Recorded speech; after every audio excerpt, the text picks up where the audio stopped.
marhaban député Seydina Fall Bougazelli ak bii la coowal trafic faux billets ñu ngi woy ba tey dina danga ci xëtu yéene kay ya le quotidien ne ya bii la député coalition Benno Bokk Yaakaar bokk ci mouvance présidentielle ba mujj naa dem wuyu si ñii di waa section de recherche bu gendarmerie bu Colobane kay ya ginnaaw bu mu leen dribblé ak pont ci ay yoon yu bëri waaye ba tey bu ñu sukkandikoo ci suñu naatangu ya moom Seydina Fall Bougazelli ya dañ kaa mujj libéré teewut niki tey ci ngoon bu ñeenti waxtu jote ya moom Bougazelli dina delluwaat ci kanamu enquêteuru section recherche bu gendarmerie bu Colobane le quotidien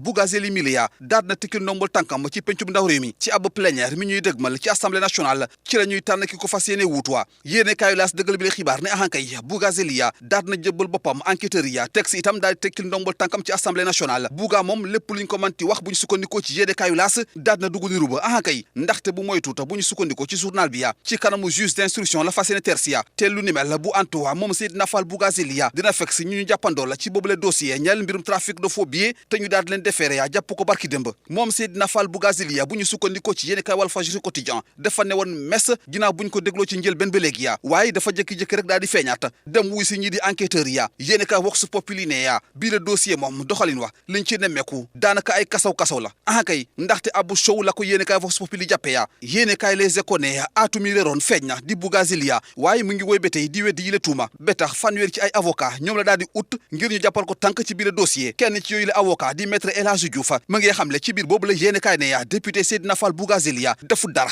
ay noonam kay ñoo koy complot teg seeni pexe bu ko yàkkal la Le Témoin quotidien ne moom Bougazelli ya daal dina raxas ay yoo xam ba mu set wicc ci mbirum yi la faux billets ci biir la démissionné mi mu daal démissionné ci assemblée nationale yéene kaay Le Témoin quotidien ma ngi xamle ne am na lu ci rax kay ndaxte moom Seydina Fall Bougazelli daanaka mbir bu ni mel def ko ci coobare boppam nguur gi moo ko daal di imposé ya ginnaaw kaddu yu jóge ci askan wi topp bi ko gendarme di topp waa dal bi ay aliyam di dal jamono jële ci kawama ni ko ay complice am dugalee jamono jële ni ruba yéene kaay Le Témoin quotidien ma ngi xam le ne yaa lu ni mel moo tax bi Seydina Fall Bougazelli daal di tëkkil ndombal tànkam ci pencum ndaw réew mi yaa moom Seydina Fall Bougazelli yaa moo yey jëbbalee boppam enquêteur ya kay ndaxte yéene kaayu enquête mu ngi xam le ne yaa dafa doon bañ gendarme ya ne tepp waajuram bu jigéen wala sax soxnaam lu ni mel moo tax mu daal di mujj wuyu si waa section de recherche bu gendarmerie bu Colobane jóge Colobane utali assemblée nationale yéene kaay Sud Quotidien xëy ak ñun ci projet de loi jëm ci toxal mi ñu fas yéene toxal jongante gogoxaan ya suñu naataango yi ne ya ñu fare ci kujje gi ya xiiroog ngaayo mi ñu nekkee woon ci pencum ndaw réew mi ya daat na arrangé lool kii di Aly Ngouille Ndiaye di jóori bu ñu dënk kaarangay bii réew mi ndax nag dafa doon déroulé nu mu ko neexee ya ndaxte moo fa doon défendre boobule projet de loi